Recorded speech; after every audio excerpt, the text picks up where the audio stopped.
Hello everybody and welcome to episode 30 of Becoming Bobby with Ipswich Town. Now, do not adjust your set, as they used to say back in the 60s. We started on the injury screen because this is how we ended the Premier League season. 6 players out injured, including 3 goalkeepers. It shows you what is to come. It's a bumpy ride ahead.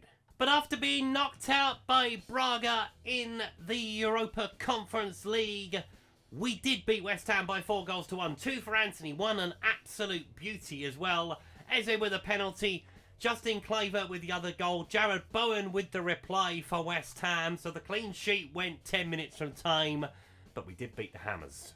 We followed that up with a 3-0 win away at Brighton. Ruter, Claver and Jack Clark with the goals, and I was thinking at this point, a top 10 finish.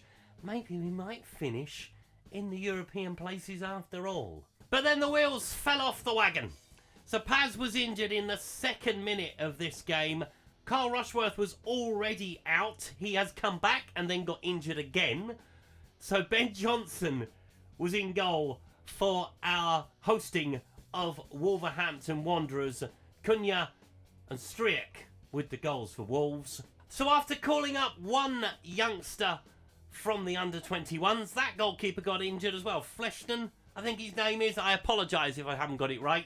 He's a regen, doesn't really matter. So Witherspoon ended up in goal. He's 17 as we lost to Brentford by 3-2. It was a very entertaining game of football as Ajer put Brentford in front. Laporte with the equaliser, Wissa with a great goal, and Buemo put them 3-1 up before Johansson pulled one back. Then we were beaten at home by Southampton. Adozi and Herrera with the goals for Southampton. Liam Delat with the reply for us. And our Premier League campaign ended with the same scoreline as Pau Torres, Musa and Ramsey scored for Aston Villa. Merrick Laporte with the reply for us to put us out of our misery. So we finished the Premier League season in 12th place with 4 defeats on the bounce. Not ideal.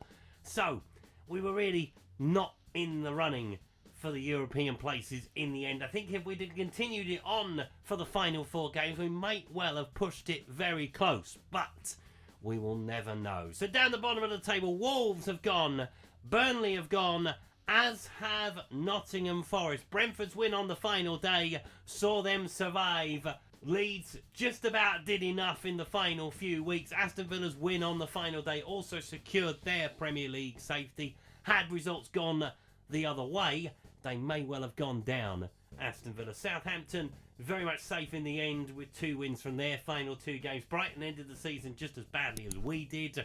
Leicester, again, only 1 win from their final 5 games. West Ham had a really good end to the season. Newcastle not so much either.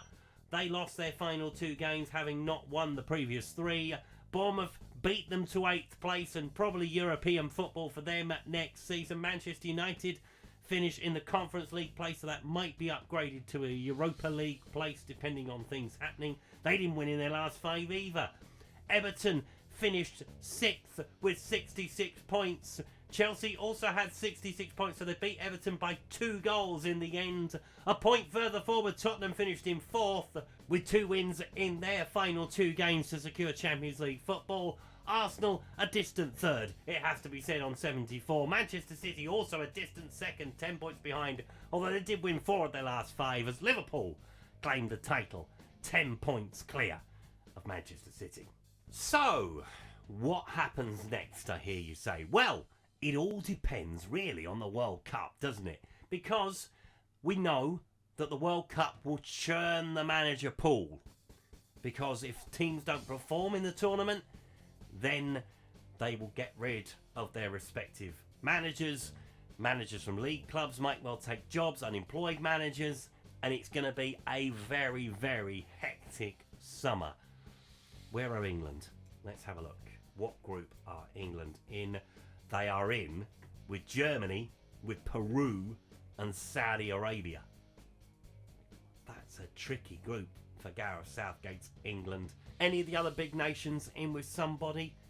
Italy, Chile and Nigeria. Uzbekistan, don't really worry about them, I don't think. Belgium with Iran and the Ivory Coast. France with Mali and South Korea. That could be a difficult group for France. Denmark, yeah, not too bad. Brazil, Algeria, India and Serbia. Portugal, Poland, Colombia and Suriname. Is that right? Probably haven't. China in with the Netherlands and Spain. So yeah, one of them is probably going to miss out. Maybe Tunisia. Don't rule them out. Yeah, so it's a very interesting set of groupings heading into the World Cup.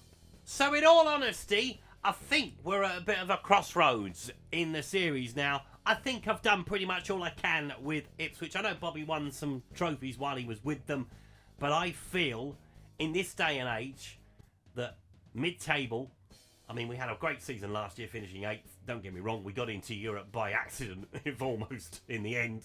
Thanks to the league placings, Bournemouth will have that success this year. Then, it's kind of where do we go next? Obviously, we've got other clubs we can go to in Bobby's career. England is the one that I'm going, if they have a bad World Cup, we could do the England job for maybe a couple of years. Skip a couple of years, get to the next tournament, see how we get on at Euro 2028. But that's all very much up in the air, and we will see what happens in the summer. Thank you so much for watching today's video. If you've enjoyed it, please leave a like on it. Subscribe to the channel if you haven't done so already, and I'll see you next time. Goodbye.